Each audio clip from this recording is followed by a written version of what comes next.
ஆமா, விஜய் அவர்கள் வந்து பெரிய குழப்பத்துல இருக்கிறதா சொல்றாங்க. என்ன குழப்பம்னா, எடப்பாடி பழனிசாமி அவர்களுக்கு டெப்டி சீஃப் மினிஸ்டர் கொடுக்கலாமா இல்ல வந்து பினான்ஸ் மினிஸ்டர் கொடுக்கலாமா, அந்த குழப்பத்துல இருக்காருங்க அவரு. இதுல வந்து இன்னைக்கு செல்லூர் ராஜ் அவர்கள் பேசினதா ஒரு செய்தி பார்த்தேன். விஜய் அவர்கள் எங்கள் கூட்டணிக்கு வந்தால் நாங்கள் அவரை தோளில் சுமப்போம். எதுக்கு இவங்க எல்லாம் வந்து அரசியல் இருக்காங்கன்னு எனக்கு புரியல. இன்னைக்கு சொல்றேன், எழுதி வச்சுக்கோங்க. தாவேகா வந்து என்டிஏல வந்து சேர்ந்தாங்க அப்படின்னு சொன்னா திமுக பிரச்சாரத்துக்கு போவே மாட்டாங்க. எதுக்குடா நாம தான் ஜெயிக்க போறோம், இதுக்கு மேல என்னத்துக்கு நம்ம பாட்டுக்கு அங்க வெளில போய் அழிச்சுட்டு இருக்குது. கேஸ் சவுதி கட்டார்ல இருந்து வரணும். நீங்க ஈரானுக்கு ஜால்ரா தட்டிட்டீங்கன்னா ஒரு சொட்டு வராது அங்கேருந்து.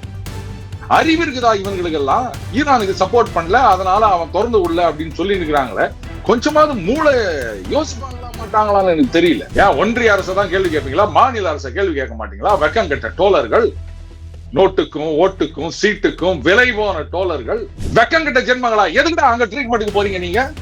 ஏன் சீனாக்கு போக வேண்டியதானே ட்ரீட்மெண்ட்டுக்கு? ஆனா காங்கிரஸ் கட்சி எந்த 3 வாக்குறுதிகள் நாங்க ஆட்சிக்கு வந்தா உங்களுக்கு செய்வோம் சொன்னாங்களோ, அந்த 3 வாக்குறுதிகளை மோடி அரசாங்கம் கொண்டு வரும்போது இவங்க கொடுத்த வாக்குறுதி எடுத்து இவங்களே போராடின ஒரு கேவலம் இந்த காங்கிரஸ் கட்சி கிட்ட தான் பார்க்க முடியும்.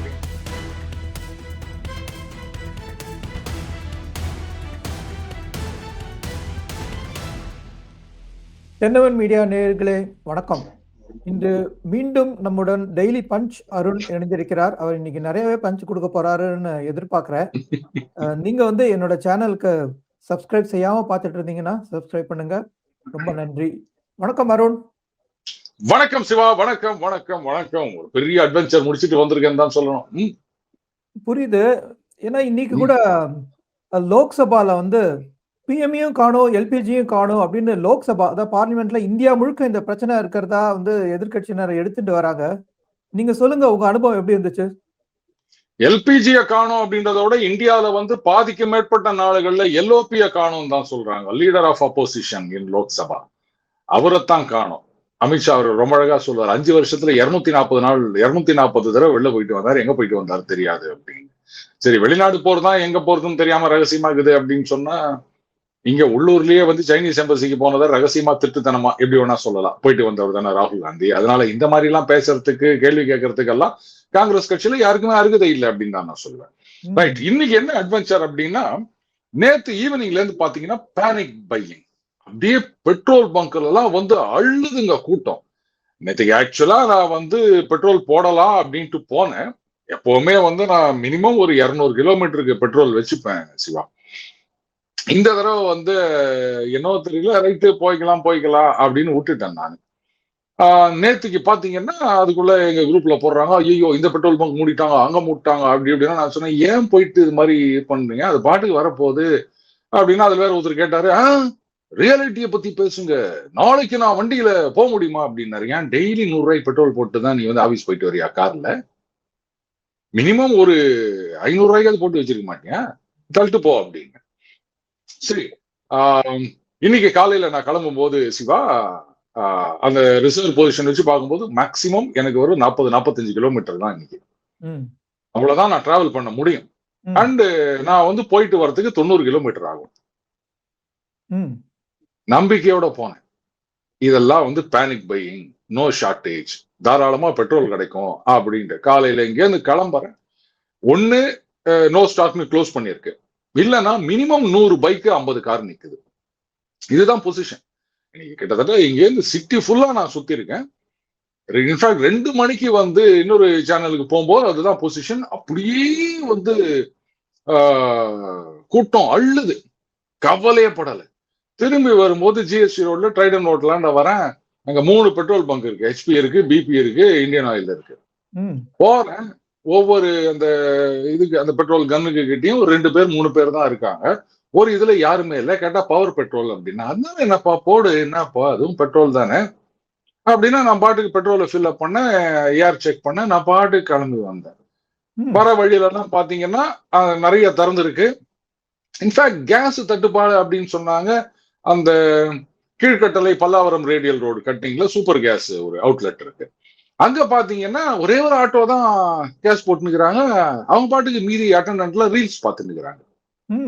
அப்போ நேத்தைக்கு ஈவினிங் ஆரம்பிச்ச அந்த ஐயோ பெட்ரோல் வேற பாத்தீங்கன்னா தண்ணி கேன்ல புடிச்சிட்டு போறாங்க, அந்த 500 லிட்டர் பேரல்ல புடிச்சிட்டு போறாங்க அப்படின்னு வந்து கூத்தடிச்சுன்னுக்குறாங்க. இதெல்லாம் நம்ம ரீல்ஸ்ல பாத்துன்னுக்குறோம். ஏங்க கொஞ்சமாவது யோசிக்க வேணாமா? யாராவது ஏதாவது ஒண்ணு கிளப்பி விட்டாங்கன்னா உடனே சரி எவ்வளவு வாங்கி வச்சு என்ன பண்ண போறீங்க நீங்க? இந்த தண்ணி கேன் எல்லாம் வாங்கி வச்சு ஆவியா போடுமா நம்ம ஊர்ல? உள்ள திறந்தா அப்புறம் கேஸ் தான் வரும். அந்த கேஸை நீங்க ஸ்டவ்வுக்கெல்லாம் கூட யூஸ் பண்ண முடியாது. பைத்தியகாரத்தனமா யார் யாரோ எதையோ கிளப்பி விட்டு சோசியல் மீடியால இப்படி போய் விழுந்துக்கின்னு ஒரு பேனிக் பையன். இதுல நான் 2-3 பங்க்ல கேட்டேன், சார் ஒரு வாரத்து சேல்ஸ் ஒரே நாள்ல முடிஞ்சிச்சு சார் எங்களுக்கு அப்படின்றான். நான் 2 நாள் இழுத்து முன்னா கூட யாருக்குமே பிரச்சனை இல்லை, இங்க இருக்கவங்க எல்லாம் வாங்கிட்டு போட்டாங்க. பலன் இருக்கு, வேற ஒண்ணுமே இல்லைங்க. பாருங்க, பெட்ரோல் கிடைக்கல, அது கிடைக்கல, இது கிடைக்கல, இந்த மாதிரி கிளப்பி விடுறதுக்குன்னே ஒரு கும்பல் இருக்கு. அடுத்தது பாத்தீங்கன்னா மோடியின் ஆட்சி சரி வரவில்லை, அவர் வந்து இந்த மாதிரி எல்லாம் சரியான நடவடிக்கைகளை எடுக்க தவறிட்டார். என்ன தவறி விட்டார்? எல்பிஜி இல்ல, எல்பிஜி யாருக்கு இல்ல? இப்போ சண்டை நடக்குது, சரி, நாம என்ன பண்ண முடியும்? நாம சண்டையை இழுத்து விட்டோமா, இல்ல நாம போய் அதை வந்து சண்டை போடாத அப்படின்னு முடியுமா? ரெண்டும் நடக்க போறது கிடையாது. அதுவா நின்றாதான் உண்டு. சரி, இப்ப என்ன பண்ணோம்? ஈரான் கிட்ட சரண்டர் ஆனோம் அப்படின்னு சொல்றீங்களா? ஆனா விளக்கெண்ணீங்களா நீங்க ஈரான் கிட்ட சரண்டர் ஆயிட்டு, ஐயா கமேனி ரொம்ப நல்லவர், அவர் தான் வந்து உலகத்தையே உய்விக்க வந்தவர், நாங்க உங்களுக்கு முழு ஆதரவு கொடுக்கிறோம், for the sake of argument நாங்க வந்து பிரம்மோஸ் கொடுக்கிறோம், எங்க இருக்கிற S-400 எல்லாம் கொடுக்கிறோம், எங்க கிட்ட இருக்கிற அந்த ஏர் டிஃபென்ஸ் சிஸ்டம் நாங்க என்னென்னவோ ஆகாஷ் அதெல்லாம் பண்ணி வச்சிருக்கோம்ல, எல்லாத்தையும் கொடுக்கிறோம் அப்படின்னு நம்ம ஈரானுக்கு கொடுத்தாலும் கேஸ் வந்திருக்காது சிவா. ஏன்னு கேட்டீங்கன்னா கேஸ் சவுதி கட்டார்ல இருந்து வரணும். நீங்க ஈரானுக்கு ஜால்ரா தட்டித்தீங்கன்னா ஒரு சொட்டு வராது அங்கேருந்து. அறிவு இருக்குதா இவங்களுக்கு எல்லாம்? ஈரானுக்கு சப்போர்ட் பண்ணல, அதனால அவன் திறந்து விடல அப்படின்னு சொல்லி இருக்கிறாங்களே, கொஞ்சமாவது மூளை யோசிப்பாங்களா மாட்டாங்களான்னு எனக்கு தெரியல. ஈரான்ல நேச்சுரல் கேஸ் இருந்தது, பட் அங்கேயே இப்ப ஷார்டேஜ் ஆயிடுச்சு, அவங்க வந்து எக்ஸ்போர்ட் பண்றது கிடையாது. பாஸ்ட் இயர்ஸ்லாம் நீங்க பாத்தீங்கன்னா அவங்களுடைய நேச்சுரல் கேஸ் எக்ஸ்போர்ட் அப்படின்றது 0ன்னு தான் காமிக்குது. அப்போ நேச்சுரல் கேஸ் கட்டார் சவுதி எங்கேருந்து தான் வரணும் அப்படின்னு சொன்னா அவங்க என்ன பண்ணுவாங்க? எங்களை அடிச்சுன்னுக்கிறான் அவனுக்கு நீ சப்போர்ட் பண்ணிக்கிற, எண்ணெயும் கிடையாது கேஸும் கிடையாது, ஒண்ணும் கிடையாது போ. அது மட்டும் இல்ல, உங்காளுங்க இங்க 1 கோடி பேர் உட்காந்து வேலை பார்த்துன்னுக்கிறாங்க, எல்லாம் கிளம்பு இங்கேருந்து, என்ன பண்ணுவீங்க? அப்போ அந்த 1 கோடி குடும்பங்கள் வந்து ஒண்ணு இல்லாம போனோம், வேலையை விட்டுட்டு இங்க வந்து சும்மா இருக்கணும், அதைத்தான் ஆசைப்படுறீங்களா நீங்க? பாகிஸ்தானே இன்னைக்கு வந்து நாங்க சவுதி கூட தான் போவோம், ஈரான் இப்படி எல்லாம் பண்ணாதீங்க அப்படின்னு சொல்லி இருக்குது. நீங்க என்ன இங்க கடந்து குச்சி நிக்கிறீங்க ஈரான்னு? வைத்தியார பயில எல்லாம் வந்து சொல்லுவாங்க அந்த ஒரு பாட்டுல, ஒரு ஜானு வயிற்றுக்குத்தான் அப்படின்னு, அந்த மாதிரி ஒரே ஒரு ஓட்டுக்குத்தான் இப்படி எல்லாம் இவங்க பண்ணிருக்கிறாங்க போல. அடுத்தது எல்பிஜினா புட்டின் பண்ணிட்டாரு, யூரோப்பியன் யூனியன் போன டேங்கர் ரைட் டேக் டைவர்ஷன் இந்தியாவுக்கு அனுப்பு அப்படின்ட்டாரு. இப்ப அல்ஜீரியால இருந்து வாங்க போறோம். கனடா பிரைம் மினிஸ்டர் சொல்லிக்கிறாரு, நாங்க உங்களுக்கு வந்து ஆயில் கொடுக்குறோம், கேஸ் கொடுக்குறோம், யுரேனியம் கொடுக்குறோம், எல்லாம் கொடுக்குறோம் அப்படின்னு இருக்காரு. ஆக்சுவலா சிவா, அமெரிக்கா கிட்ட இருந்து நம்மளுடைய எல்என்ஜி டீல் என்ன தெரியுமா? அரௌண்ட் ஒரு 9 மில்லியன் மெட்ரிக் கியூப் ஒன்னு சொல்லுவாங்கல்ல, அந்த மாதிரி 9 மில்லியன் நம்மளுடைய இது. ஆனா அத்தனையும் நம்ம அங்கேருந்து எடுத்துட்டு வர்றது கிடையாது. அங்கேருந்து நம்ம எடுக்கிறது ஹார்ட்லி ஒரு 2 to 3 தான் வச்சுக்கோங்களேன். அப்போ மீதி என்னடா 9 மில்லியனுக்கு டீல் போட்டு 3 மில்லியன் தான் அப்படின்னா ஸ்வாப். நம்ம அமெரிக்கா கிட்ட 9 மில்லியனுக்கு டீல போட்டுட்டு மீதி 6 மில்லியனை வந்து யூரோப்பியன் மார்க்கெட்டுக்கு திருப்பி விட்டுருவோம். விட்டுட்டு யூரோப்பியன் மார்க்கெட் வந்து சவுதி கிட்ட டீல் போட்டிருக்கான் பாருங்க, அதை நம்ம இங்க, ஏன்னா இது ஷார்ட்டர் ரூட், டிரான்ஸ்போர்ட் காஸ்ட் கம்மியாகுது இல்லையா? இது இந்த ஸ்வாப் அப்படின்றது ரெகுலரா நடக்கும். இன்ஃபேக்ட் நம்ம சக்கலின் 1 and 2 ப்ராஜெக்ட் இருக்கு இல்லையா, ரஷ்யாவோடது, ஜப்பான் அதுல வந்து ஸ்டேக் ஹோல்டர். அப்புறம் அந்த அமெரிக்கா இது பண்ண உடனே அவங்க ஐயோ இல்ல என்ன பண்றது அப்படின்னு யோசிச்சுட்டு சோகா ஒன்று பண்ணாங்க, ரஷ்யா கிட்ட இருந்து வாங்கக்கூடாது, அவ்வளவுதானே, சரி ரைட்டு அப்படின்ட்டு இந்தியா என்ன பண்ணிட்டாங்க, இந்தியா நீங்க வந்து ரஷ்யா கிட்ட இருந்து வாங்கலாம், எங்களுக்கு தான் பயம், அதனால எங்களுடைய ஷேரை நீங்க வாங்கிக்கோங்க, அதுக்கு பதிலா நீங்க சவுதியில வாங்குறத நாங்க எடுத்துக்கிறோம், இப்படி ஸ்வாப் பண்ணோம் நம்ம. சோ நம்ம ரஷ்யால இருந்து நம்ம இப்படி எடுத்துப்போம், அவங்க சவுதியில இருந்து வருது அவங்க எடுத்துப்பாங்க, இப்படிதான் போயிட்டு இருக்கு. அண்ட் இது வந்து விரைவிலேயே நார்மலைஸ் ஆயிரும். என்ன, டொமஸ்டிக் கன்சியூமர்ஸ்க்கு பிரச்சனை வரக்கூடாது, வீட்டுல கேஸ் தட்டுப்பாடு வரக்கூடாதுன்றதுக்காக முன்னெச்சரிக்கை நடவடிக்கையா கமர்ஷியல் இதுக்கு நிறுத்தி வச்சிருக்காங்க, அவ்வளவுதான். இன்னைக்கு இவ்வளவு பேசுறாங்கல்ல, மார்க்சிஸ்ட் கம்யூனிஸ்ட் கட்சி ஐயோ சிலிண்டரை காணோம், அதை காணோம், இதை காணோம் அப்படின்ட்டு காலி சிலிண்டரை வச்சுட்டு கமர்ஷியல் சிலிண்டரை வச்சுட்டு போராட்டம் பண்ணிட்டு இருக்காங்க. சரி, நான் ஒண்ணு கேட்கிறேன், ஒன்றிய மோடி அரசே அப்படின்னு கேக்குறாங்களே டோலர்கள், வெக்கம் இல்ல உங்களுக்கு? அதே ஹோட்டல் அதிபர்கள் என்ன கேட்டாங்க, இப்ப இந்த எல்பிஜி கமர்ஷியல் சிலிண்டர் தட்டுப்பாடுக்கு காரணம் சண்டை, அமெரிக்க ஏகாதிபத்திய அரசுக்கு துணை போகாதே மோடியே அப்படின்றாங்க. வெக்கம் கிட்ட ஜென்மங்களா, எதுக்குடா அங்க ட்ரீட்மெண்ட்டுக்கு போறீங்க நீங்க? ஏன் சீனாக்கு போக வேண்டியதானே ட்ரீட்மெண்ட்டுக்கு? அசிங்கமா இல்ல உங்களுக்கு? சத்தியமா நாளைக்கு உங்களுக்கு விசா கொடுக்க மாட்டாங்க, ஞாபகம் வச்சுக்கோங்க. ஆனா அந்த சகாவு, கேரளால இருக்க சகாவு இதை பத்தி ட்வீட் போடாதா தெரியல, பேப்பர்ல ஏதாவது நியூஸ் வந்திருக்கு, அவருடைய சோசியல் மீடியால போட்டிருக்காரான்னு எனக்கு தெரியல. போட்டிருந்தாருன்னா விசா கொடுக்க மாட்டாங்க. ஏன் ஒரு போராட்டத்துல கலந்துக்க வேண்டியது தானே அவரு? அமெரிக்க ஏகாதிபத்தியமே ஒழிக அப்படின்னு கலந்துக்கு குரல் கொடுக்க வேண்டியது தானே? அப்புறம் நாளைக்கு ட்ரீட்மெண்ட்டுக்கு போறதுக்கு சான்ஸ் கிடைக்காதுல்ல. சரி, இப்போ அதே ஹோட்டல் அதிபர்கள் இன்னொரு கோரிக்கை வச்சாங்க. சரிங்க, நாங்க இண்டக்ஷன் ஸ்டவ் யூஸ் பண்றோம், எலக்ட்ரிசிட்டி சார்ஜ்ல எங்களுக்கு வந்து கொஞ்சம் விலையை குறைங்க அப்படின்னு கேட்டாங்க. ஏன் ஒன்றிய அரசை தான் கேள்வி கேட்பீங்களா, மாநில அரசை கேள்வி கேட்க மாட்டீங்களா? வெக்கம் கெட்ட டோலர்கள், நோட்டுக்கும் ஓட்டுக்கும் சீட்டுக்கும் விலை போன டோலர்கள் மாநில அரசாங்கத்தை சொல்லி, இது பாருங்க ஹோட்டல்ல எல்லாரும் நாங்க போய் சாப்பிடுறோம். ஆமா, அது இந்த இது சேனல் கூட ரொம்ப நல்லா இருந்தது. என்னங்க இந்த எல்லாம் வந்து மோடி அரசுல விலைவாசி ஏறி போயிடுச்சு, ஜனங்க எல்லாம் கஷ்டப்பட்டுக்கிறாங்கன்னு ஒரு பக்கம் சொல்றீங்க, இன்னொரு பக்கம் வந்து எல்லாம் ஹோட்டல்ல தான் சாப்பிடுறாங்க, ஹோட்டல்ல மூடிட்டா என்ன பண்றீங்க, எப்படி ஏழை எளிய மக்கள் எப்படி ஹோட்டல்ல போய் சாப்பிடுறாங்க அப்படின்னோடனே அவரு அந்த டிஎம்கேல வந்து பேசல, அதுக்குள்ள இன்னொருத்தர் டக்குன்னு ஒண்ணு அடிச்சு விட்டாரு. ஆமா, ஏழை எளிய மக்களும் ரெஸ்டாரண்ட்ல தான் போய் சாப்பிடுறாங்கன்னா அவங்க எல்லாம் டிஎம்கே காரங்களா இருக்கும் அப்படின்னு நெருங்குன்னு ஒரு பதில் கொடுத்தாரு. ஏன் மாநில அரசாங்கத்தை கேட்க வேண்டியது தானே, அவங்க கூட்டணி ஆட்சி தானே, ஏங்க கரண்ட் சார்ஜ்ல அவங்களுக்கு கன்செஷன் கொடுங்க ஹோட்டலுக்கு எல்லாம், அது சொல்ல தெரியாது வேலைக்கு என்னங்க.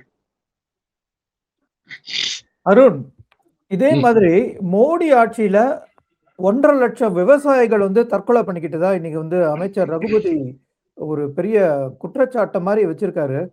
அவர் என்ன சொல்றாருன்னா, 3 வேளாண் சட்டங்கள் உள்பட விவசாயிகளுக்கு எதிராக அனைத்தையும் செஞ்சுட்டு அவங்கள பத்தி பேச மோடிக்கு எந்த உரிமையும் இல்ல அப்படின்னு சொல்லியிருக்காரு.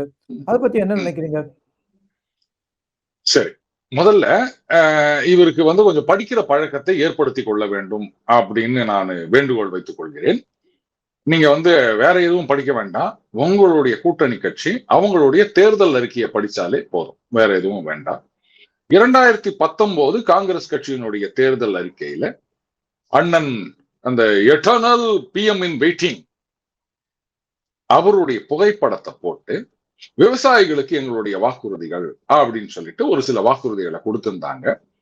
இந்த மோடி அரசாங்கம் அந்த ப்ரப்போஸ் பண்ணி கொண்டு வந்து அப்புறம் வித்ரா பண்ண அந்த வேளாண் சட்டங்கள் 3 சட்டங்கள்னு சொல்றாரு இல்லையா, அப்படியே அந்த காங்கிரஸ் உடைய 2019 பாராளுமன்ற தேர்தல் அறிக்கையில இருந்தது ஒரு வரி பிசகாம ஒரு எழுத்து மாறாம அப்படியே அடிச்சாங்க, காப்பி அடிச்சுதான் கொண்டு வந்திருந்தாங்க.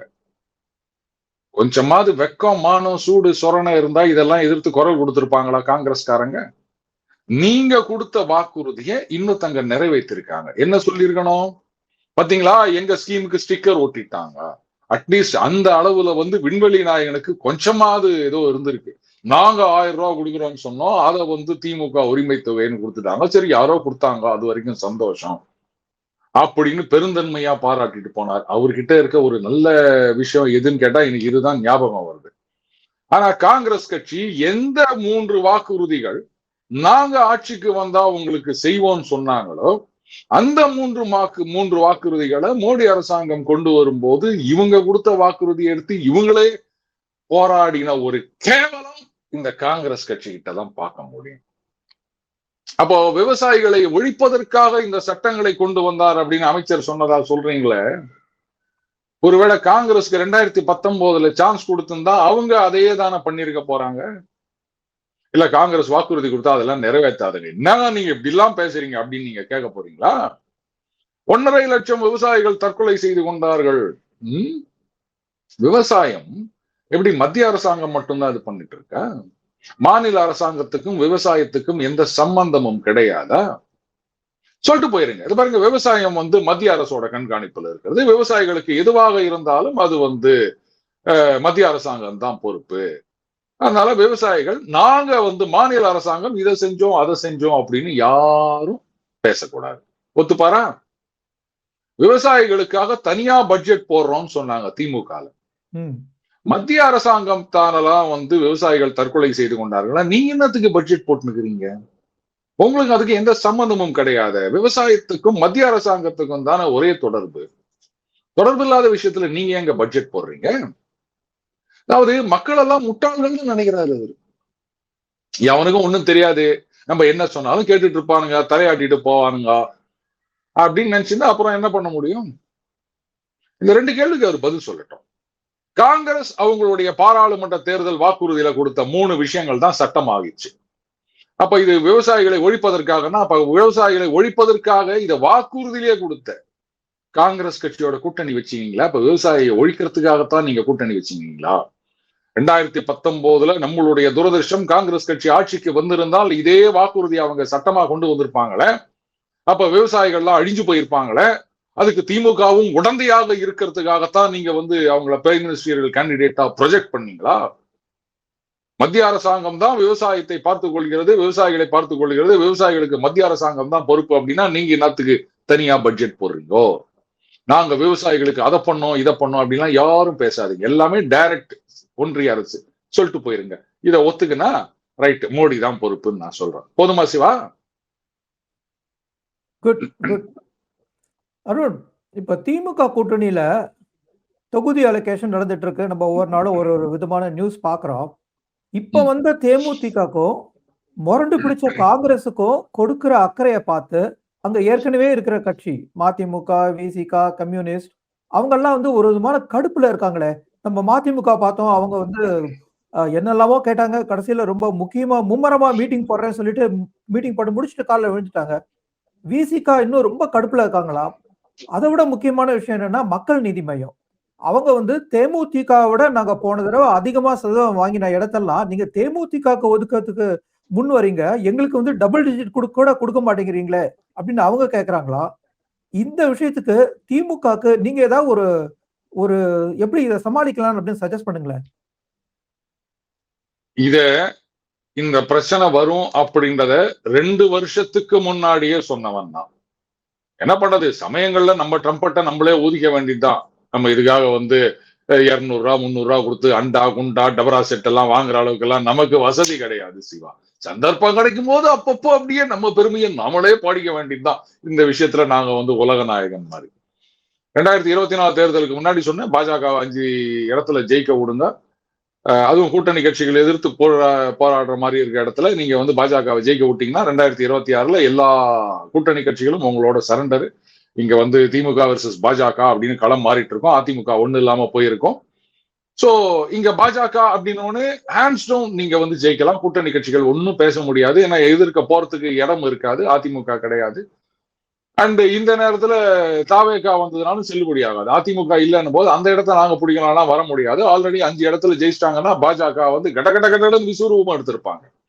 சோ இது டோட்டலா பைபோலார் ஆயிரும். அது மட்டும் இல்ல, தாவேகாவுக்கு ஓட்டு போட்டா பாசக உள்ள வந்துரும் அப்படின்னு சொல்லிட்டு திமுக நம்புகின்ற ஓட்டு வங்கி எல்லாம் அப்படியே திமுக பின்னாடியே சாலிடா இருப்பாங்க.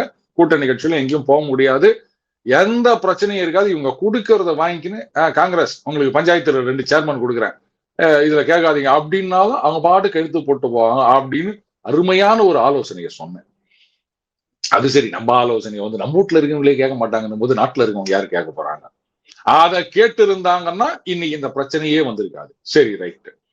காங்கிரஸை பொறுத்த வரைக்கும் இந்த தேர்தல்ல திமுக, அந்த பக்கம் திரிணாமுல் காங்கிரஸ் 2 பேரும் தோக்கணும். அப்பதான் 2029 நீங்க ரெலவெண்டா இருப்பீங்க. இல்லாட்டா அப்படியே தூக்கி உங்களை வந்து டஸ்ட்பின்ல போட்டுருவாங்க அப்படின்றதையும் நான் இப்ப சொன்னேன். 24 சொன்ன பிரச்சனையை 26 அவங்க அனுபவிக்கிறாங்கன்னும் போது 26 நான் இன்னைக்கு சொல்லியிருக்கேன். 29 காங்கிரஸ் அதை அனுபவிக்க போறாங்க. 3 வருஷம் கழிச்சு இந்த வீடியோ அப்படியே ஸ்டோர் பண்ணி வச்சுட்டு என்ன கேளுங்க. கடைசியில அத்தனை பேரும் தூக்கி குப்பத்தொட்டுல போட போறாங்க காங்கிரஸ. அதுதான் நடக்க போகுது அவங்க வெளில போகாததுனால. சரி, இன்றைக்கு வந்து திமுக இதை எப்படி சமாளிக்கணும் அப்படின்னு கேக்குறீங்க இல்லையா? வேணாங்க, கோடி கணக்கில் வாங்கிக்கின்னு அவங்களுக்கு வியூகம் அமைச்சு கொடுக்கறதுக்கு நிறைய பேர் லைன்ல இருக்காங்க. அவங்க பழப்பெல்லாம் நான் ஏன் கெடுக்கணும்? விலையில்லா ஆலோசனை கொடுத்து நாம சொல்றதை யாரும் கேட்கறதும் கிடையாது. அப்புறம் எதுக்கு சொல்லி போட்டு 2 வருஷம் கழிச்சு பாத்தீங்களா நான் அன்னைக்கே சொன்னேன்னு நம்ம பாட்டுக்கு நாமளே நமக்கு டமாரா அடிச்சுட்டு இருக்கலாமா? சும்மா சொல்லுங்க. அதனால அதான் சொல்றேன், கோடிக்கணக்கில் வாங்கிக்கணும் கொட்டி கொடுக்கறதுக்கு ஐடியா நிறைய பேர் இருக்காங்க. அப்புறம் அவங்க எல்லாம் வருத்தப்படுவாங்களா? அடுத்தவங்க பழப்புல மண்ணள்ளி போறதுக்கு எனக்கு விருப்பம் இல்லை சிவா. கொடுங்க, அவங்க வாழட்டும்.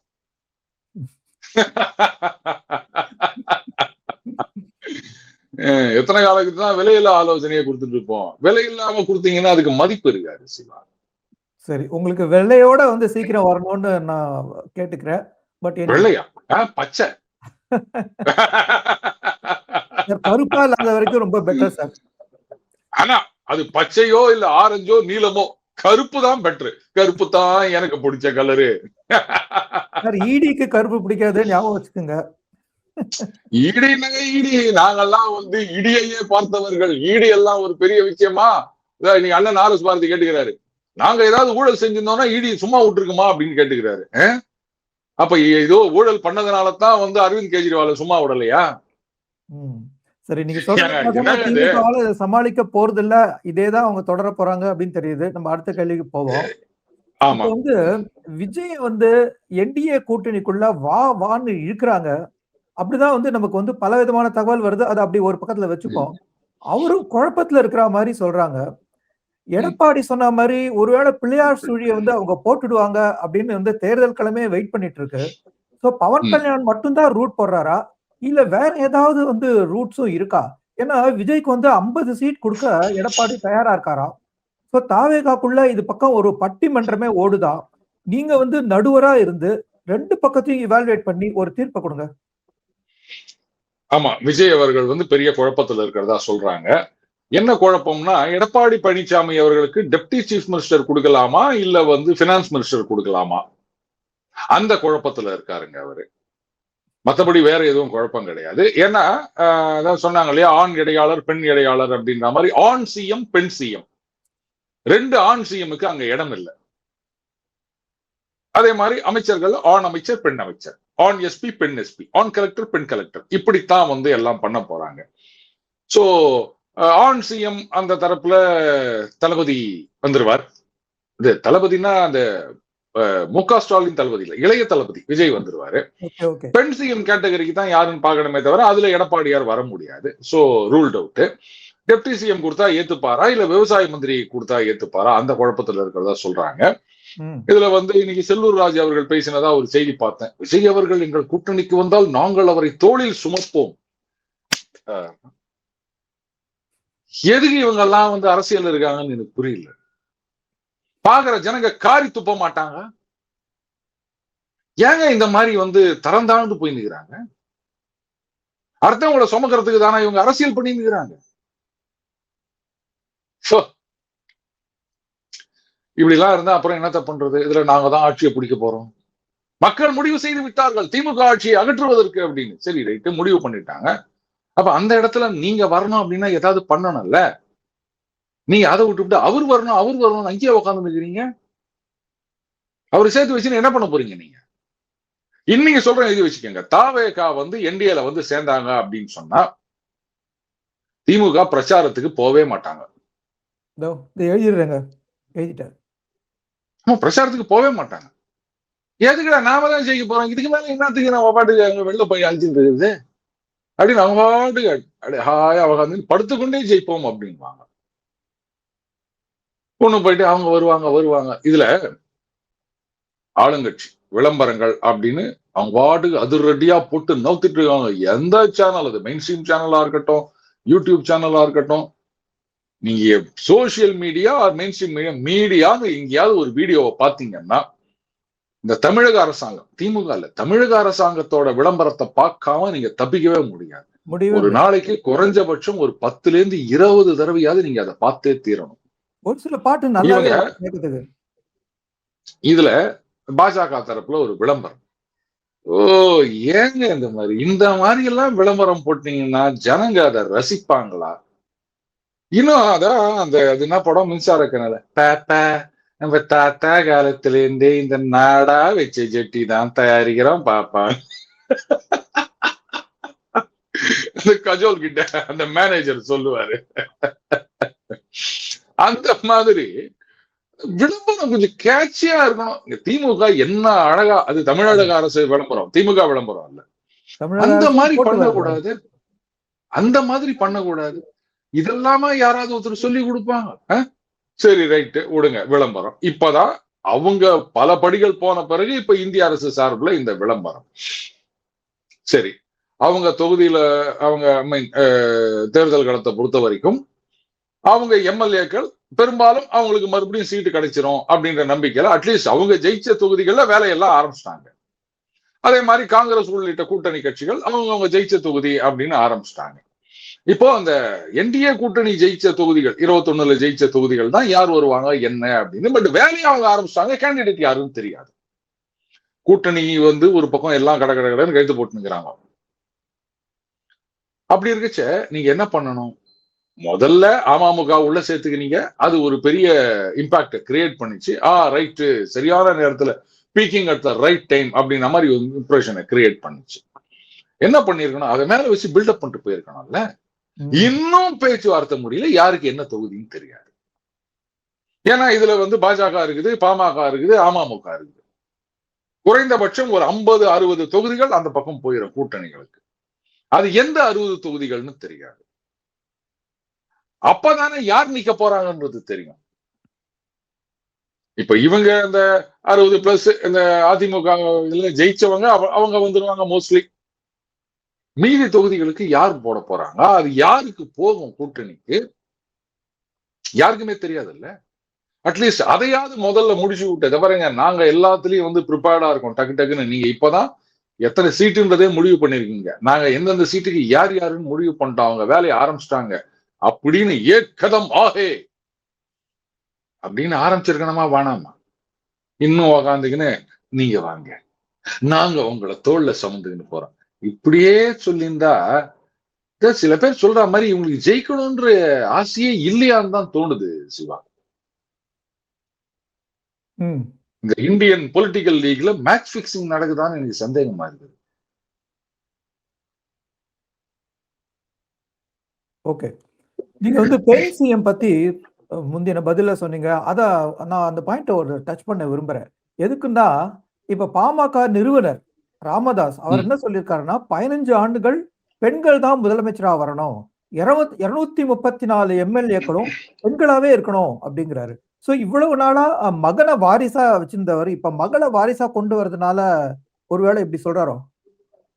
இதுக்கு மேல ஏதாவது விளக்கம் சொல்லணுமா? உங்க விளக்கம் தேவை. அதுதான், அதாவது பக்கத்து இலைக்கு பாயசம் விடுன்னு சொல்லுவாங்கல்ல, அந்த மாதிரி பாருங்க. நான் என்னுடைய கட்சிக்கு வாரிசாக, தலைவராக சொல்லக்கூடாது, வாரிசாக மகளை நியமித்து விட்டேன்.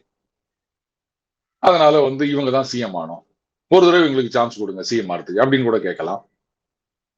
234 தொகுதியிலையும் அப்படின்னா அப்ப இவர் போட்டியிட மாட்டாரு. நானோ என் குடும்பத்தினரோ சட்டமன்றம் பாராளுமன்ற வாசலை மிதித்தால் நான் பண்ணுங்க அப்படின்னு சொன்னவர் தான் அவரு. அவர் சொன்னாருன்னு நீங்க இதை போய் கேட்டுக்கிறீங்க. அன்புமணி வரக்கூடாது, அதாங்க, வேற ஒண்ணும் கிடையாதுங்க. சரி ரைட்டு, அன்புமணி வரக்கூடாது. ரைட்டு, அவங்க சௌமியா அன்புமணி அவர்கள், அவங்களுக்கு ஒரு சீட்டு கொடுக்கலாம். அப்புறம் அன்புமணியுடைய மகள்கள் இருக்காங்கல்ல, ஆமா, அவங்களுக்கு ஒருவேளை அந்த எலெக்ஷன்ல நிக்கிற வயது வந்திருந்தா அவங்களுக்கு சீட்டு கொடுக்கலாம். கொடுக்க முடியாதுன்னு சொல்லக்கூடாது, வாரிசுக்கு கொடுக்க கூடாதுன்னு நீங்க சொல்லக்கூடாது. நீங்களே கட்சியில ஒரு வாரிசை வெளில தள்ளிவிட்டு இன்னொரு வாரிசுக்கு தான் பதவி குத்து உட்கார வச்சுருக்கிறீங்க. அந்த வாரிசோட வாரிசுன்னு தான் நீங்க பதவி குத்து வச்சுருக்கிறீங்க. அதனாலதான் கட்சியில குழப்பம், குடும்பத்துல குழப்பம், கட்சியில குழப்பம் கூட சொல்லக்கூடாது.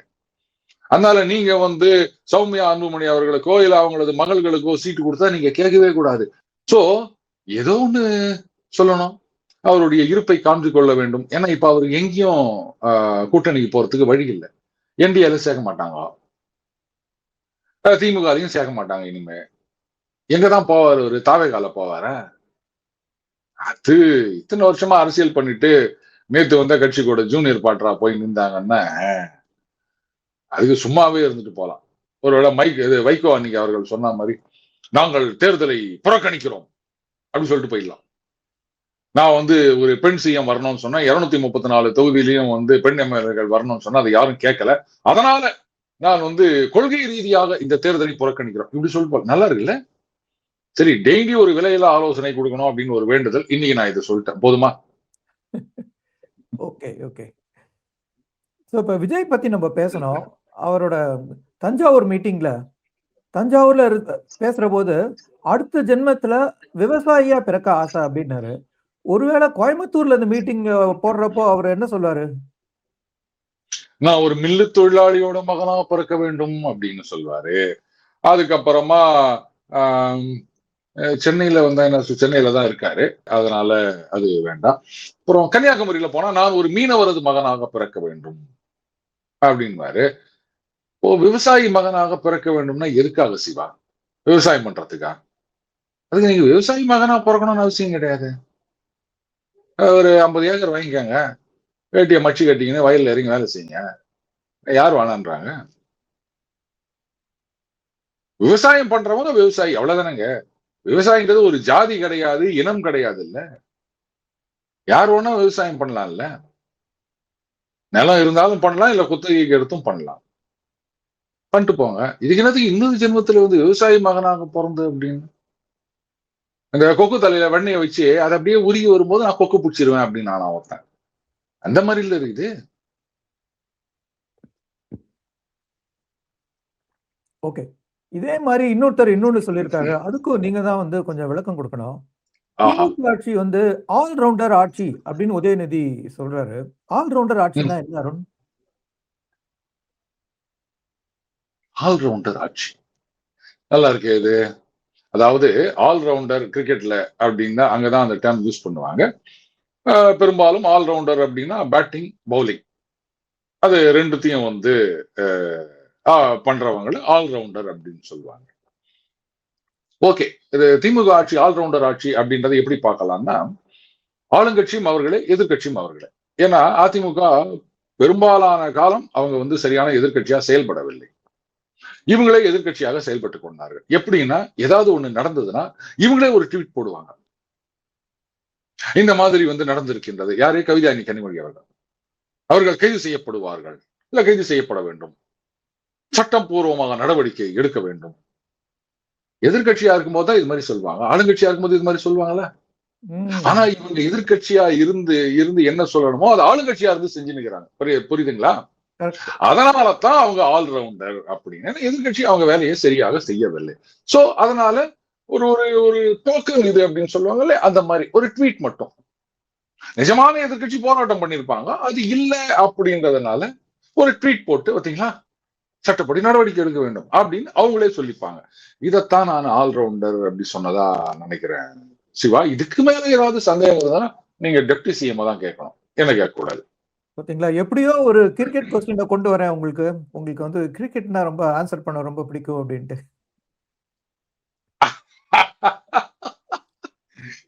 கிரிக்கெட் கொஸ்டின் இல்ல, நீங்க வந்து ஃபுட்பால் கொஸ்டின் கொண்டு வந்தாலும் நாங்க கிரிக்கெட்டை வச்சுதான் பதில் சொல்லுவோம். ஏன்னா நமக்கு கிரிக்கெட்டை பத்தி ஒண்ணுமே தெரியாது. Okay okay.